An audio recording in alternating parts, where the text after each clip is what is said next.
오늘의 말씀은 회심과 순종입니다. 사울의 회심과 아나니아의 순종에 대해서 우리 같이 말씀을 보겠습니다. 여러분, 성령을 받으면 있잖아요, 마음이 변화되고 순종하게 됩니다.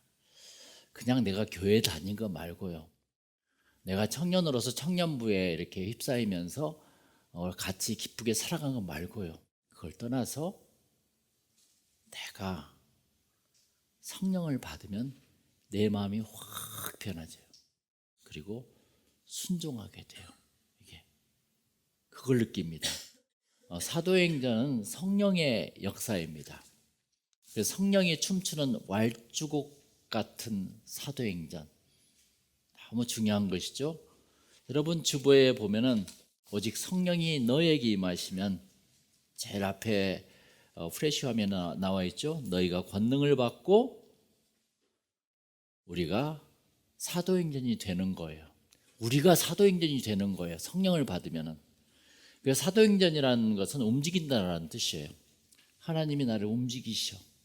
오늘 또 성령이 곤히 잠든 우리들을 부르셔서 우리가 예배를 드리도록 하시잖아요. 그렇죠? 나를 움직여. 새벽같이 나를 깨워서 움직이는 주체가 성령이면 우리는 사도행전이 됩니다. 할렐루야. 오늘 본문에 성령의 감동으로 움직인 두 사람이 있는데, 그분이 바로 아나니아와 사울이었어요. 이 두 사람은 우리들의 마음속에 들어있는 두 개의 캐릭터와 똑같아요. 그렇죠? 우리들은 어떻게 성경을 읽고, 어떻게 설교하고, 어떻게 성경을 공부합니까? 어떻게 하죠? 이렇게 한번 해보세요. 성경의 모든 대상은 나예요. 나. 오늘 말씀의 대상도 남이 아니라 내 자신이라는 것입니다. 남 이야기하는 거 아니에요, 절대. 그러면 성경에는 이 두 인물이 나오는데 대부분 두 인물이 나와요. 그럼 두 명 중에 나는 누구고 한 사람은 누구냐? 그게 아니에요. 이렇게 보면 돼요. 예를 들어서 창세기에 이 모리아 산에 번제를 드리는 아브라함과 이삭이 나오죠. 그렇죠? 그러면 아브라함의 믿음과 이삭의 순종이 우리들 마음속에 들어오기를 바라는 하나님의 시험이라는 것입니다. 이게 여기에서 아브라함은 나고 이삭은 내 아들이야, 이것이 아니에요. 이게 아브라함도 나고 이삭도 나라고, 여기에요 성경의 참된 뜻을 알 수가 있습니다. 그럼 우리는 그 두 사람에게 뭘 배우냐? 바로 아브라함에게 믿음을 배우고 이삭에게 순종을 배우는 것입니다. 할렐루야. 그래서 신앙생활 하는데 믿음과 순종은 절대적으로 필요한 것이야. 그래서 창세기에 나온 거예요. 그게. 여러분, 믿음이 있습니까? 여러분, 주님께 순종하고 있습니까? 주님을 외면하고 있습니까? 오늘 본문에 아나니아와 사울은 우리들의 두 모습과 같은 것입니다. 이게 나의 두 캐릭터. 아나니아도 나고 사울도 나예요. 그래서 한 캐릭터는 내 마음에 안 들면 다 잡아서 죽이고 싶은, 뭐예요? 공격적인 사울의 마음이에요. 이게. 또 하나는 원수 같은 사람을 두려워하는 이 방어적인 아나니아의 참 소심한 마음입니다. 지금 사울은 힘이 그렇게 나가지고 사람을 죽이려고 쫓아다니고 있어요. 아나니아는 토끼처럼 굴 속에 좀 숨어 있는 거예요, 지금. 그렇죠? 그래서 아나니아는 방어형이고 사울은 공격형입니다. 여러분들 이 둘 중에 어느 것이 더 강합니까? 그게 나타나게 되어 있어요. 이게 어떤 사람은 공격적이고 어떤 사람은 방어적이야. 성격이. 이게 여러분 10절을 보겠습니다. 10절 다 같이 읽겠습니다. 시작. 그때 다메섹에 아나니아라는 제자가 있더니 주께서 환상 중에 불러 이르시되 아나니아야 하시거늘 대답하되 주여 내가 여기 있나이다 하니 그랬어요. 맞아요. 여기에서 아나니아는 참 순종적인 타인 배려형이야. 여러분 MBTI 많이 하죠? ISFJ라고 할까? 참 순종적인 타임 배령. 그래서 예수가 아나니아를 세운 거예요. 이 사람을 세워서 나중에 사도 바울을 얘한테 맡겨야지. 그래서 순종하고 싶은 나의 마음이 바로 아나니아의 마음이에요. 할렐루야. 하나님은 아나니아야 조용히 불러요. 그러니까 아나니아가 깜짝 놀라서 제가 여기 있습니다 이렇게 대답한 거죠. 여러분 4절 한번 들어볼까요? 4절 다 같이. 땅에 엎드려 저 들음에 소리가 있어 이르시되 사울아 사울아 내가 어찌하여 나를 박해하느냐 하시거늘 그랬습니다. 사울은 이기적인 자기 중심형이에요. 성격을 보면은 자기를 드러내고 싶은 나의 마음, 그와 비슷해요. 사울은. 아나니아는 누구의 어떤 마음이죠? 순종하고 싶은 나의 마음. 사울은 나를 드러내고 싶은 나의 마음. 하나님은 사울을 부를 때 어떻게 불렀어요? 사울아 사울아 이렇게 부르지 않았어요. 크게 불렀어. 사울아 사울아 네가 어찌하여 나를 핍박하느냐. 이렇게 크게 부르면서 안 들리니까 2번 불렀어요. 사울아 사울아. 원래 자기중심형은 남의 말이 잘 안 들려. 네? 자기 캐릭터 죽어도 이런 못 고칩니다. 성령으로는 고칠 수 있어. 할렐루야. 성령은 그런데 콩 심은데도 팥이 날 수 있어. 절대 콩에 팥이 안 열리거든요. 근데 성령은 변화시켜. 나를 어떤 누구도 변화를 못 시켜. 성령은 나를 변화시킨다는 것입니다. 할렐루야. 그걸 지금 오늘 말씀에서 하고 있는 거예요. 하나님은 아나니아에게 사울을 찾아가라고 합니다. 지금 아나니아는 공포 속에 있는데 사울이 온다는 소문이 쫙 지금 번진 거예요. 예수를 믿는 사람한테. 그런데 아나니아에게 사울을 찾아가라? 여러분 찾아가겠어요? 아나니아는 토끼같이 방어형이거든. 살지요. 솔직히 숨어요. 아나니아 같은 착한 타인 그러나 배려형의 마음을 하나님은 쓰신 것입니다.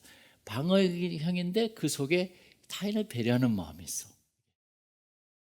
참 하나님은 그렇게 만드셨어 우리를. 할렐루야. 여러분 13절 보세요. 다 같이 읽겠습니다. 아나니아가 대답하되 주여 이 사람에 대하여 내가 여러 사람에게 듣사온즉 그가 예루살렘에서 주의 성도에게 적잖은 해를 끼쳤다 하더이니. 놀래가지고 지금 겁이 나가지고 이야기하고 있는 거예요. 지금 이렇게 성경은 그 배경 묘사를 정확히 했을 때 성경은 자기에 더 들어옵니다. 아나니아는 처음에는 머무적거렸어요. 방어적인 마음이 나오죠. 이게 두려운 마음이 발동이었어요. 이게 두려운 마음은 어떻게 하죠? 불순종의 원인이에요. 원래 우리는 불순종하면 누가 생각나요?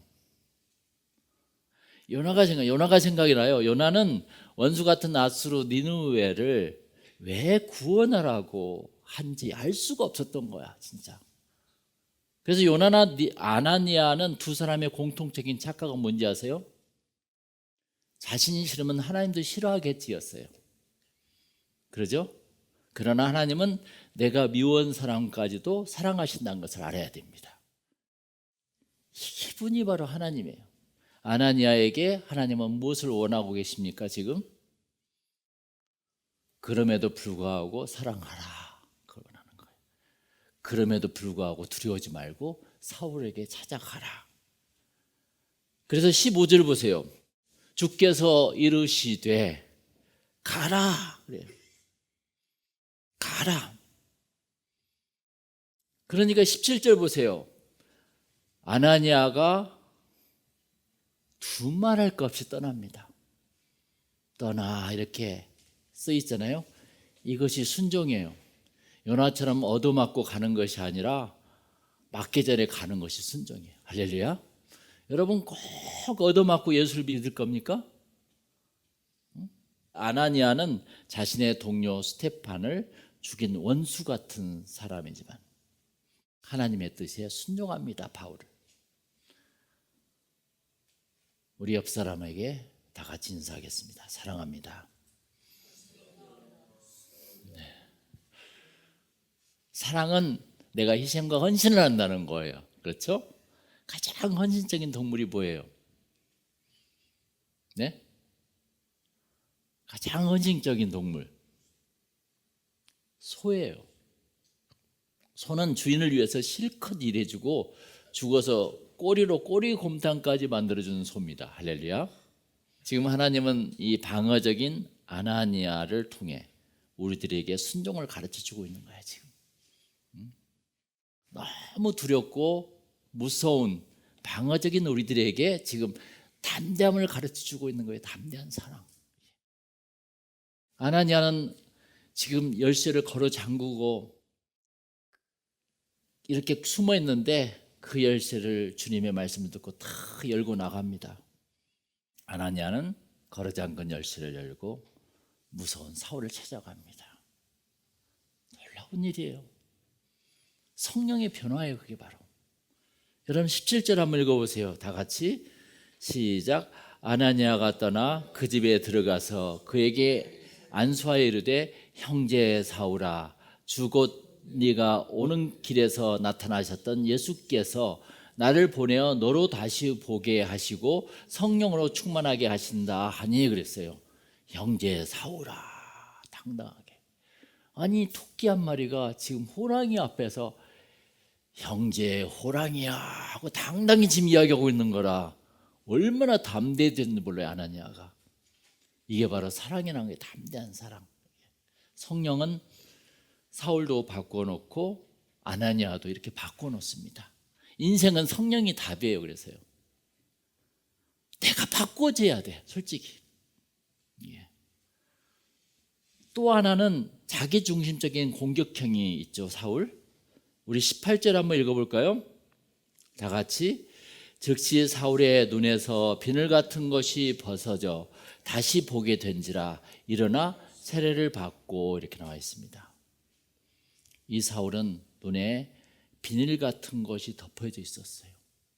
대부분 세상 사람들은 비닐 같은 것이 다 덮여져 있어. 자기 독성과 자기 교만이 가득한 사람은 눈에 비닐 같은 것이 덮여져 있어서 그래요. 대부분. 그 성령은 그 비닐 한마디로 이 스케일을 깨뜨려 버려요. 전부 다. 선과 악을 구분을 못해. 그 스케일은. 그리고 이러한 사울에게 성령이 역사한다는 것입니다. 성령은 그 비늘을 걷어내요. 걷어내. 눈에 싹 깨있는 아주 눈꽃 같은 이상한 염증 같은 걸 싹 걷어내요. 그래서 눈에 비닐 같은 것을 걷어내고 다시 보게 되는 세상은 너무 다르다는 것입니다. 그게 바로 성령의 역사입니다. 할렐루야. 변화된 사람은 무엇을 해야 할 줄 압니다. 그렇죠? 인생의 목적을 깨닫게 돼요. 그래서 20절 보세요. 어떻게 됐는가? 바로 바울이 음식을 먹으며 건강해졌고 사울이 다메섹에 있는 제자들과 함께 며칠 있을 새 20절 다 같이 즉시로 각 회당에서 예수가 하나님의 아들이심을 전파하냐 했어요. 예수가 하나님의 아들인 것을 복음을 전파하게 돼요. 이게 싹 없어지니까 우리의 마음에는 사울 같은 교만과 고집과 잘못된 습성이 들어있습니다. 이 비닐 같은 것, 스케일. 이 비닐 같은 것을 걷어내지 않으면 하나님의 뜻을 모르고 평생 살게 돼 있어요. 사울과 아나니아는 성령의 인도로 변화를 받습니다. 많은 사람들이 사울의 변화는 외형적으로 들어오니까 잘 알아요. 그러나 내용적으로 감춰져 있는 스타일인 이 아나니아의 변화를 잘 몰라 사람들은. 그래서 제가 오늘 아나니아를 여러분들에게 잘 이야기해 준 거예요. 여기서 우리들은 세상에서 꼭꼭 숨어서 자기 방어형인 아나니아와 비슷해. 솔직히. 그런데 그 안에는 타인을 배려하는 엄청난 그 사랑이 숨겨져 있어. 그걸 그 성령이 드러낸 것이에요. 우리는 또한 이기적이고 자기중심적인 사유와 같은 사람과 비슷해. 그래서 아나니아의 변화는 두려운 우리들의 마음을 담대한 사랑으로 바꿨습니다. 그렇죠? 어떻게 사울을 찾아가 감히. 미지근한 믿음을 뜨겁게 만들었습니다. 이게. 사울의 변화는 자기중심적인 교만과 독선의 비늘을 벗기고 거짓과 진실을 구별하는 관점의 변화를 갖게 했던 것이죠. 할렐루야. 이게 변화가 없으면 또 내일 그대로 살 거예요. 예배를 드리는 거 그냥 예배를 드리는 거예요. 그냥. 그리고 뭐 성경은 성경이고 나는 나대고 이렇게 사는 거라 이게. 그게 요즘 현대 사회 속의 신앙이 돼버렸던 거야. 근데 성경은 그게 아니라는 것입니다. 여러분 성령이 임해보세요. 여러분들이 했던 사업 직장이 확 변합니다. 나를 통해서. 엄청난 역사가 일어난다는 것입니다. 그런데 성령이 임하지 않기를 원합니까? 엄청난 변화가 너의 성원길이 확 열린다는데 이게 우리들에게 아나니와 바울 같은 변화로 우리가 다 같이 사람을 전도하기를 바랍니다. 할렐루야. 사람이 보여야 돼. 그 비늘 같은 것이 떨어지고. 전도를 못하는 이유는 사실 내 눈에 스케일이 끼어 있어서 그래요. 사울이 그 스케일이 없어지고 나서 줄을 진 거잖아요. 이게 내가 왜 줄을 못 진 거나 내가 못생겨서 내가 뭘 몰라서 그게 아니에요. 내 안에 이 스케일이 끼어 있어서 성령 역사가 없다는 것입니다. 우리들의 눈에 스케일 같은 것들이 벗어지는 역사가 이번 주부터 서서히 일어나기를 축원합니다. 할렐루야. 다 같이 기도하겠습니다.